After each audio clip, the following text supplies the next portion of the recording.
हरे कृष्णा, जय श्री हरि।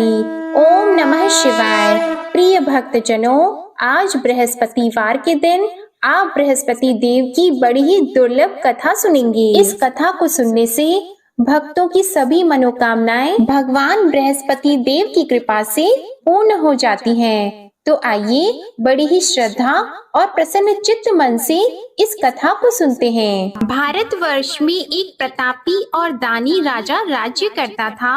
वह नित्य गरीबों और ब्राह्मणों की सहायता करता था। यह बात उसकी रानी को अच्छी नहीं लगती थी। वह न ही गरीबों को दान देती, न ही भगवान का पूजन करती थी और राजा को भी दान देने से मना किया करती थी। एक दिन राजा शिकार खेलने वन को गए हुए थे, तो रानी महल में अकेली थी। उसी समय बृहस्पति देव साधु वेश में राजा के महल में भिक्षा लेने के लिए गए और भिक्षा मांगी, तो रानी ने भिक्षा देने से इनकार कर दिया और कहा, हे साधु महाराज, मैं तो दान पुण्य से तंग आ गई हूँ। मेरा पति सारा धन लुटाते रहते हैं। मेरी इच्छा है कि हमारा धन नष्ट हो जाए, फिर न रहेगा बांस, न बजेगी बांसुरी। साधु ने कहा, देवी तुम तो बड़ी विचित्र हो। धन संतान तो सभी चाहते हैं, पुत्र और लक्ष्मी तो पापी के घर भी होने चाहिए। यदि तुम्हारे पास अधिक धन है तो भूखों को भोजन दो, प्यासों के लिए प्याऊ बनवाओ, मुसाफिरों के लिए धर्मशालाएं खुलवाओ। जो निर्धन अपनी कुंवारी कन्याओं का विवाह नहीं कर सकते, उनका विवाह करा दो। ऐसे और कई काम हैं जिनके करने से तुम्हारा यश लोक और परलोक में फैलेगा। परंतु रानी पर उपदेश का कोई प्रभाव नहीं पड़ा। वह बोली, महाराज आप मुझे कुछ न समझाएं, मैं ऐसा धन नहीं चाहती जो हर जगह बांटती फिरूं। साधु ने उत्तर दिया, यदि तुम्हारी ऐसी इच्छा है तो तथास्तु। तुम ऐसा करना कि बृहस्पतिवार को घर लीपकर पीली मिट्टी से अपना सिर धोकर स्नान करना, भट्टी चढ़ाकर कपड़े धोना। ऐसा करने से आपका सारा धन नष्ट हो जाएगा। इतना कहकर वह साधु महाराज वहाँ से आलोक हो गए और साधु के अनुसार कई बातों को पूरा करते हुए रानी को केवल 3 बृहस्पतिवार ही बीते थे कि उसकी समस्त धन संपत्ति नष्ट हो गई। भोजन के लिए राजा का परिवार तरसने लगा। तब एक दिन राजा ने रानी से बोला कि हे रानी, तुम यहीं रहो, मैं दूसरे देश को जाता हूँ, क्योंकि यहाँ पर सभी लोग मुझे जानते हैं, इसलिए मैं कोई छोटा कार्य नहीं कर सकता। ऐसा कहकर राजा परदेश चला गया। वहाँ वह जंगल से लकड़ी काट कर लाता और शहर में बेचता था। इस तरह वह अपना जीवन व्यतीत करने लगा। इधर राजा के परदेश जाते ही रानी और दासी दुखी रहने लगी।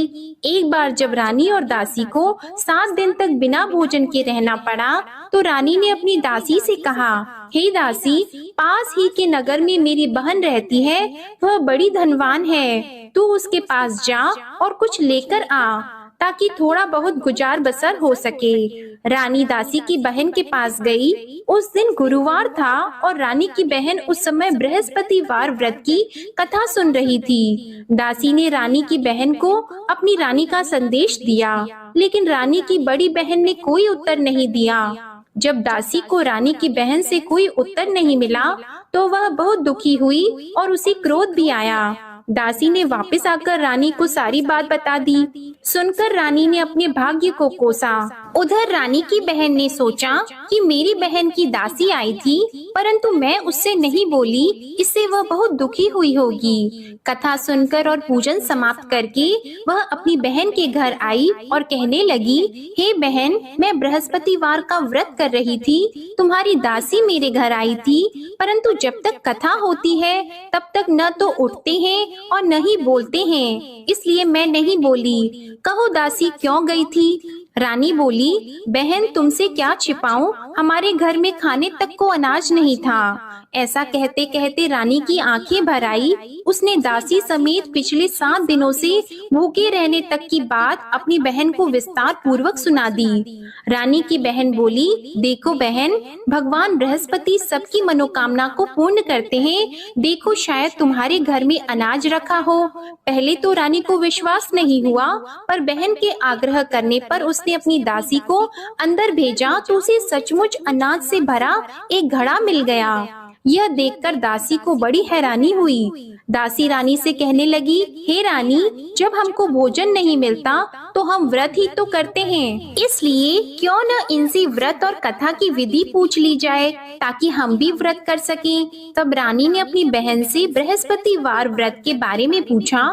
उसकी बहन ने बताया, बृहस्पतिवार के व्रत में चने की दाल और मुनक्का से विष्णु भगवान का केले की जड़ में पूजन करें तथा दीपक जलाएं, व्रत कथा सुने और पीला भोजन ही करें। इससे बृहस्पति देव प्रसन्न होते हैं। और व्रत और पूजन विधि बताकर रानी की बहन अपने घर को लौट गई। 7 दिन के बाद जब गुरुवार आया तो रानी और दासी ने व्रत रखा। घुड़साल में जाकर चना और गुड़ लेकर आई, फिर उससे केले की जड़ तथा विष्णु भगवान का पूजन किया। अब पीला भोजन कहाँ से आए, इस बात को लेकर दोनों बहुत दुखी थी। चूँकि उन्होंने व्रत रखा था, इसलिए बृहस्पति देव उनसे प्रसन्न थे। इसलिए वे एक साधारण व्यक्ति का रूप धारण करके 2 थालों में सुंदर पीला भोजन दासी को दे गए। भोजन पाकर दासी बहुत प्रसन्न हुई और फिर रानी के साथ मिलकर भोजन ग्रहण किया। उसके बाद वे सभी गुरुवार को व्रत और पूजन करने लगी। बृहस्पति भगवान की कृपा से उनके पास फिर से धन संपत्ति आ गई, परंतु रानी फिर से पहले की तरह आलस्य करने लगी। तब दासी बोली, देखो रानी, तुम पहले भी इस प्रकार आलस्य करती थी, तुम्हें धन रखने में कष्ट होता था, इस कारण सभी धन नष्ट हो गया, और अब जब भगवान बृहस्पति की कृपा से धन मिला है तो तुम्हें फिर से आलस्य होता है। रानी को समझाते हुए दासी कहती है कि बड़ी मुसीबतों के बाद हमने यह धन पाया है, इसलिए हमें दान पुण्य करना चाहिए, भूखे मनुष्यों को भोजन कराना चाहिए और धन को शुभ कार्यों में खर्च करना चाहिए, जिससे तुम्हारे कुल का यश बढ़ेगा, स्वर्ग की प्राप्ति होगी और पितृ प्रसन्न होंगे। दासी की बात मानकर रानी अपना धन शुभ कार्यों में खर्च करने लगी, जिससे पूरे नगर में उसका यश फैलने लगा। उधर एक दिन राजा दुखी होकर जंगल में एक पेड़ के नीचे आसन जमाकर बैठ गया। वह अपनी दशा को याद करके व्याकुल होने लगा। बृहस्पतिवार का दिन था। एकाएक उसने देखा कि निर्जन वन में एक साधु प्रकट हुए। वह साधु वेश में स्वयं बृहस्पति देवता थे। लकड़हारे के सामने आकर बोले, हे लकड़हारे, इस सुनसान जंगल में तू इतना चिंता मग्न क्यों बैठा है? लकड़हारे ने दोनों हाथ जोड़कर प्रणाम किया और उत्तर दिया, महात्मा जी, आप सब कुछ जानते हैं, मैं क्या कहूँ। यह कहकर रोने लगा और साधु को अपनी आत्म कथा सुनाई। महात्मा जी ने कहा, तुम्हारी स्त्री ने बृहस्पतिवार के दिन बृहस्पति भगवान का निरादर किया है, जिसके कारण रुष्ट होकर उन्होंने तुम्हारी यह दशा कर दी। अब तुम चिंता को दूर करके मेरे कहने पर चलो तो तुम्हारे सब कष्ट दूर हो जाएंगे और भगवान पहले से भी अधिक संपत्ति देंगे। तुम बृहस्पति के दिन कथा किया करो, 2 पैसे के चने मुनक्का लाकर उसका प्रसाद बनाओ और शुद्ध जल से लोटे में शक्कर मिलाकर अमृत तैयार करो। कथा के पश्चात अपने सारे परिवार और सुनने वाले प्रेमियों में अमृत व प्रसाद को बांटकर खुद भी ग्रहण करो। ऐसा करने से भगवान तुम्हारी सब मनोकामनाएं पूरी करेंगे। साधु के ऐसे वचन सुनकर लकड़हारा बोला, हे प्रभु, मुझे लकड़ी बेचकर इतना पैसा नहीं मिलता जिससे भोजन के उपरांत कुछ बचा सकूं। मैंने रात्रि में अपनी स्त्री को व्याकुल देखा है, मेरे पास कुछ भी नहीं जिससे मैं उसकी खबर मंगा सकूं। और फिर मैं बृहस्पति देव की क्या कहानी सुनूं? मुझको तो कुछ भी मालूम नहीं है। साधु ने कहा, हे लकड़हारी, तुम किसी बात की चिंता मत करो। बृहस्पतिवार के दिन तुम रोजाना की तरह लकड़ियां लेकर शहर को जाओ। तुमको रोज से दुगना धन प्राप्त होगा, जिससे तुम भली भांति भोजन कर लोगे और बृहस्पति देव की पूजा का सामान भी आ जाएगा। बृहस्पति देव की कथा इस प्रकार है, सुनो। प्राचीन काल में एक ब्राह्मण रहता था। वह बहुत निर्धन था। उसकी कोई संतान नहीं थी। उसकी स्त्री बहुत मलिनता के साथ रहती थी। वह स्नान नहीं करती, किसी देवता का पूजन नहीं करती। इससे ब्राह्मण देवता बड़े दुखी थे। बेचारे बहुत कुछ कहते थे, किंतु उसका कुछ परिणाम नहीं निकला। भगवान की कृपा से ब्राह्मण की स्त्री के कन्या रूपी रत्न पैदा हुआ। कन्या बड़ी होने पर प्रातः स्नान करके विष्णु भगवान का जाप और बृहस्पतिवार का व्रत करने लगी। अपने पूजन पाठ को समाप्त करके विद्यालय जाती तो अपनी मुट्ठी में जौ भर के ले जाती और पाठशाला के मार्ग में डालती जाती। तब ये जौ स्वर्ण के हो जाते तो लौटते समय उनको बीन कर घर ले आती। एक दिन वह बालिका सूप में उस सोने के जौ को फटक कर साफ कर रही थी कि उसके पिता ने देख लिया और कहा, हे बेटी, सोने के जौ के लिए सोने का सूप होना चाहिए। दूसरे दिन बृहस्पतिवार था। इस कन्या ने व्रत रखा और बृहस्पति देव से प्रार्थना करके कहा, मैंने आपकी पूजा सच्चे मन से की है तो मेरे लिए सोने का सूप दे दो। बृहस्पति देव ने उसकी प्रार्थना स्वीकार कर ली। रोजाना की तरह वह कन्या जौ फैलाती हुई जाने लगी। जब लौटकर जौ बीन रही थी तो बृहस्पति देव की कृपा से सोने का सूप मिला। उसे वह घर ले आई और उसमें जौ साफ करने लगी, परंतु उसकी माँ का वही ढंग रहा। एक दिन की बात है कि वह कन्या सोने के सूप में जौ साफ कर रही थी। उस समय उस शहर का राजपुत्र वहां से होकर निकला। इस कन्या के रूप और कार्य को देखकर मोहित हो गया और अपने घर आकर भोजन और जल त्याग कर उदास होकर लेट गया। राजा को इस बात का पता लगा तो अपने प्रधानमंत्री के साथ उसके पास गए और बोले, हे बेटा, तुम्हें किस बात का कष्ट है? किसी ने तुम्हारा अपमान किया है अथवा और कोई कारण हो सो कहो, मैं वही कार्य करूँगा जिससे तुम्हें प्रसन्नता हो। अपने पिता की राजकुमार ने बातें सुनी तो वह बोला, मुझे आपकी कृपा से किसी बात का दुख नहीं है। किसी ने मेरा अपमान नहीं किया है, परंतु मैं उस लड़की से विवाह करना चाहता हूँ जो सोने के सूप में जौ साफ कर रही थी। यह सुनकर राजा आश्चर्य में पड़ गया और बोला, हे बेटा, इस तरह की कन्या का पता तुम ही लगाओ, मैं उसके साथ तेरा विवाह अवश्य ही करवा दूंगा। राजकुमार ने उस लड़की के घर का पता बताया। तब मंत्री उस लड़की के घर गए और ब्राह्मण देवता को सभी हाल बताया। ब्राह्मण देवता राजकुमार के साथ अपनी कन्या का विवाह करने के लिए तैयार हो गए तथा विधि विधान के अनुसार ब्राह्मण की कन्या का विवाह राजकुमार के साथ हो गया। कन्या के घर से जाते ही पहले की भांति उस ब्राह्मण देवता के घर में गरीबी का निवास हो गया। अब भोजन के लिए भी अन्न बड़ी मुश्किल से मिलता था। एक दिन दुखी होकर ब्राह्मण देवता अपनी पुत्री के पास गए। बेटी ने पिता की दुखी अवस्था को देखा और अपनी माँ का हाल पूछा। तब ब्राह्मण ने भी सभी हाल कहा। कन्या ने बहुत सा धन देकर अपने पिता को विदा कर दिया। इस तरह ब्राह्मण का कुछ समय सुखपूर्वक व्यतीत हुआ। कुछ दिन के बाद फिर वही हाल हो गया। ब्राह्मण फिर अपनी कन्या के यहाँ गया और सारा हाल कहा तो लड़की बोली, हे पिताजी, आप माताजी को यहाँ ले आओ, मैं उन्हें विधि बता दूंगी जिससे उनकी गरीबी दूर हो जाए। वह ब्राह्मण देवता अपनी स्त्री को साथ लेकर पहुँचे तो अपनी माँ को समझाने लगी कि हे माँ, तुम प्रातः काल प्रथम स्नान आदि करके विष्णु भगवान का पूजन करो तो सब दरिद्रता दूर हो जाएगी। परंतु उसकी माँ ने एक भी बात नहीं मानी और प्रातः काल उठकर अपनी पुत्री के बच्चों की झूठन को खा लिया। इससे उसकी पुत्री को भी बहुत गुस्सा आया। उसने एक रात को एक कोठरी से सारा सामान निकाल दिया और अपनी माँ को उसमें बंद कर दिया। प्रातः उसमें से उसे निकाला तो स्नान आदि करा के पूजा पाठ करवाया तो उसकी माँ की बुद्धि ठीक हो गई। इसके बाद वह नियम से पूजा पाठ करती और प्रत्येक बृहस्पतिवार को व्रत रखने लगी। इस व्रत के प्रभाव से उसके माता और पिता बहुत ही धनवान और पुत्रवान हो गए और बृहस्पति देवता के प्रभाव से इस लोक के सुख को भोगकर अंत में स्वर्ग को प्राप्त हुए।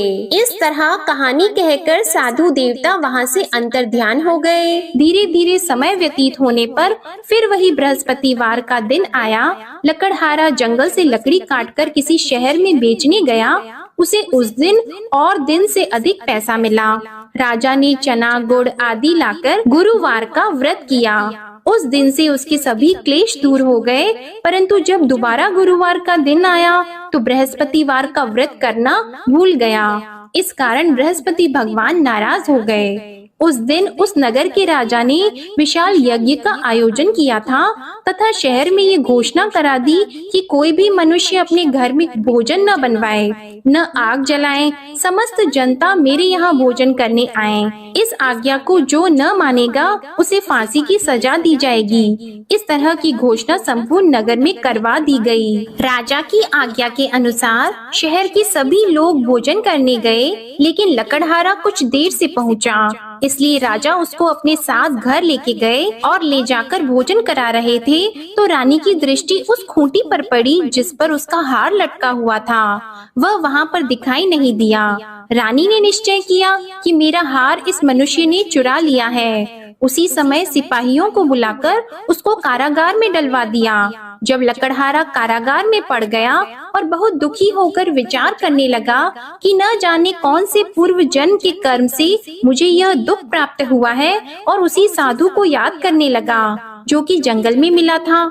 उसी समय तत्काल बृहस्पति देव साधु के रूप में प्रकट हुए और उसकी दशा को देखकर कहने लगे, अरे मूर्ख, तूने बृहस्पति देव की कथा नहीं करी, इस कारण तुझे दुख प्राप्त हुआ है। अब चिंता मत कर, बृहस्पतिवार के दिन कारागार के दरवाजे पर 4 पैसे पड़े मिलेंगे, उनसे तू बृहस्पति देव की पूजा करना, तेरे सभी कष्ट दूर हो जाएंगे। बृहस्पतिवार के दिन उसे 4 पैसे मिले। लकड़हारे ने कथा कही। उसी रात्रि को बृहस्पति देव ने उस नगर के राजा को स्वप्न में कहा, हे राजा, तुमने जिस आदमी को कारागार में बंद कर दिया है वह निर्दोष है, वह राजा है, उसे छोड़ देना। रानी का हार उसी खूंटी पर लटका है, अगर तू ऐसा नहीं करेगा तो मैं तेरे राज्य को नष्ट कर दूंगा। इस तरह रात्रि के स्वप्न को देखकर राजा प्रातः काल उठा और खूंटी पर हार देखकर लकड़हारे को बुलाकर क्षमा मांगी और लकड़हारे को योग्य सुंदर वस्त्र आभूषण देकर विदा कर दिया।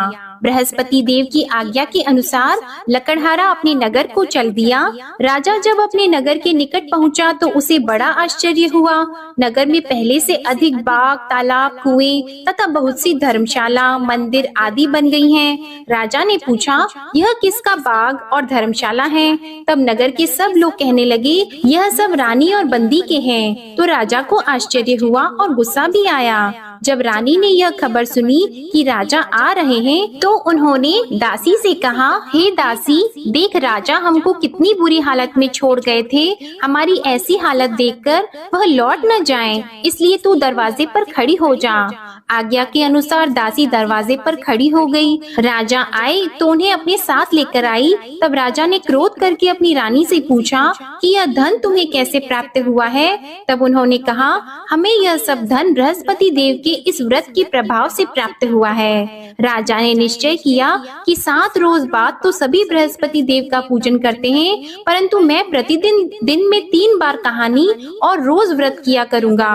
अब हर समय राजा के दुपट्टे में चने की दाल बंधी रहती और दिन में 3 बार कहानी कहते। एक रोज राजा ने विचार किया कि चलो अपनी बहन के यहाँ हो आवे।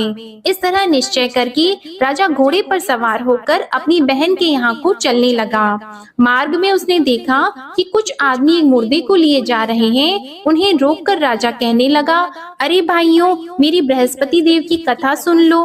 वे बोले, लो हमारा तो आदमी मर गया है, इसको अपनी कथा की पड़ी है। परंतु कुछ आदमी बोले, अच्छा कहो, हम तुम्हारी कथा भी सुनेंगे। राजा ने दाल निकाली और जब कथा आधी हुई थी कि मुर्दा हिलने लग गया, और जब कथा समाप्त हो गई तो राम राम करके मनुष्य उठकर खड़ा हो गया। आगे मार्ग में उसे एक किसान खेत में हल चलाता मिला तो राजा ने उसे देखकर बोला, अरे भैया, तुम मेरी बृहस्पतिवार की कथा सुन लो। किसान बोला, जब तक मैं तेरी कथा सुनूंगा तब तक 4 हरैया जोत लूंगा, जा अपनी कथा किसी और को सुनाना। इस तरह राजा आगे चलने लगा। राजा के हटते ही बैल पछाड़ खाकर गिर गए और किसान के पेट में बड़ी जोर का दर्द होने लगा। उस समय उसकी माँ रोटी लेकर आई और उसने जब यह देखा तो अपने पुत्र से सब हाल पूछा और बेटे ने सभी हाल कह दिया। तो बुढ़िया दौड़ी दौड़ी उस घुड़सवार के पास गई और उससे बोली कि मैं तेरी कथा सुनूंगी, तू अपनी कथा मेरे खेत पर चलकर ही कहना। राजा ने बुढ़िया के खेत पर जाकर कथा कही, जिसके सुनते ही वह बैल उठकर खड़े हुए तथा किसान के पेट का दर्द भी बंद हो गया। राजा अपनी बहन के घर पहुंचा। बहन ने भाई की खूब मेहमानी की। दूसरे रोज प्रातः काल राजा जगा तो वह देखने लगा कि सब लोग भोजन कर रहे हैं। राजा ने अपनी बहन से कहा, ऐसा कोई मनुष्य है जिसने भोजन नहीं किया हो? मेरे बृहस्पतिवार की कथा सुन ले। बहन बोली, हे भैया, यह देश ऐसा है कि पहले यहाँ लोग भोजन करते हैं, बाद में अन्य काम करते हैं। अगर कोई पड़ोस में हो तो देख आऊं। वह ऐसा कहकर देखने चली गई, परंतु उसे कोई ऐसा व्यक्ति नहीं मिला जिसने भोजन न किया हो। अतः वह एक कुम्हार के घर गई, जिसका लड़का बीमार था। उसे मालूम हुआ कि उनके यहाँ 3 रोज से किसी ने भोजन नहीं किया है। रानी ने अपने भाई की कथा सुनने के लिए कुम्हार से कहा। वह तैयार हो गया। राजा ने जाकर बृहस्पतिवार की कथा कही, जिसको सुनकर उसका लड़का ठीक हो गया। अब तो राजा की प्रशंसा होने लगी। एक रोज राजा ने अपनी बहन से कहा कि हे बहन, हम अपने घर को जाएंगे, तुम भी तैयार हो जाओ।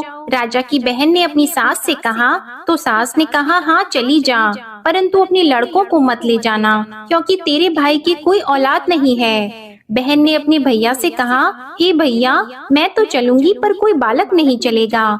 तो राजा बोला, जब कोई बालक नहीं चलेगा तब तुम ही क्या करोगी? बड़े दुखी मन से राजा अपने नगर को लौट आया। राजा ने अपनी रानी से कहा, हम निर्वंशी हैं, हमारा मुंह देखने का धर्म नहीं है और कुछ भोजन आदि नहीं किया है। रानी बोली, हे प्रभु, बृहस्पति देव ने हमें सब कुछ दिया है, वह हमें औलाद अवश्य देंगे। उसी रात को बृहस्पति देव ने राजा से स्वप्न में कहा, हे राजा उठो, सभी सोच त्याग दो, तेरी रानी गर्भ से है। राजा को यह बात सुनकर बड़ी खुशी हुई। 9वें महीने में उसके गर्भ से एक सुंदर पुत्र पैदा हुआ।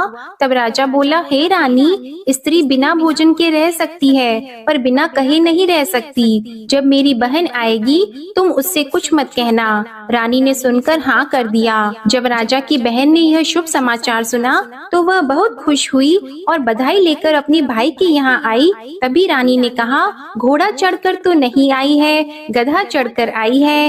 राजा की बहन बोली, भाभी, मैं इस प्रकार न कहती तो तुम्हें औलाद कैसे मिलती? बृहस्पति देव ऐसे ही हैं, जैसी जिसके मन में कामनाएं हैं सभी को पूर्ण करते हैं। जो सद्भावना पूर्वक बृहस्पतिवार का व्रत करता है एवं कथा पढ़ता है अथवा सुनता है, दूसरों को सुनाता है, बृहस्पति देव उनकी सभी मनोकामनाएं पूर्ण करते हैं। बृहस्पति देव उनकी सदैव रक्षा करते हैं। जो संसार में सद्भावना और सच्चे हृदय से बृहस्पति देव का पूजन करते हैं, उनकी सभी मनोकामनाएं उसी प्रकार पूर्ण होती हैं, जैसे राजा और रानी ने बृहस्पति देव की कथा का गुणगान किया। उनकी सभी इच्छाएं बृहस्पति देव ने पूर्ण की। मनुष्य को हृदय से उनका मनन करते हुए जयकारा करना चाहिए। तो प्रेम से बोलिए, बृहस्पति देव की जय, विष्णु भगवान की जय, समस्त देवी देवताओं की जय। अब आप भगवान बृहस्पति देव की आरती श्रवण कीजिए। ओम जय बृहस्पति देवा, ओम जय बृहस्पति देवा, छिन्न छिन्न भोग लगाओ, कदली फल मेवा। ओम जय बृहस्पति देवा, तुम पूर्ण परमात्मा, तुम अंतर्यामी, जगत पिता जगदीश्वर, तुम सबके स्वामी। ओम जय बृहस्पति देवा, चरणामृत निज निर्मल, सब पातक हरता, सकल मनोरथ दायक, कृपा करो भरता। ओम जय बृहस्पति देवा, तन मन धन अर्पण कर, जो जन शरण पड़े, प्रभु प्रकट तब होकर, आकर द्वार खड़े। ओम जय बृहस्पति देवा, दीन दयाल दयानिधि, भक्तन हितकारी, पाप दोष सब हरता, भव बंधन हारी। ओम जय बृहस्पति देवा, सकल मनोरथ दायक सब संशय तारो, विषय विकार मिटाओ संतन सुखकारी। ओम जय बृहस्पति देवा, जो कोई आरती तेरी प्रेम सहित गावे, ज्येष्ठानंद बंद सो निश्चय ही पावे। ओम जय बृहस्पति देवा, ओम जय बृहस्पति देवा। प्रेम से बोलिए भगवान बृहस्पति देव की जय। बोलिए भगवान श्री लक्ष्मी नारायण जी की जय। आपको आज की कथा पसंद आए, आरती पसंद आए तो वीडियो को लाइक कीजिएगा, शेयर कीजिएगा, कमेंट में भगवान बृहस्पति देव जी की जय लिखिएगा और चैनल को भी सब्सक्राइब करिएगा। इसी के साथ हमारे चैनल पर चैत्र मास महात्म्य में देवी भागवत पुराण की कथाओं को भी जरूर सुनिएगा। प्रेम से बोलिए भगवान श्री लक्ष्मी नारायण जी की जय।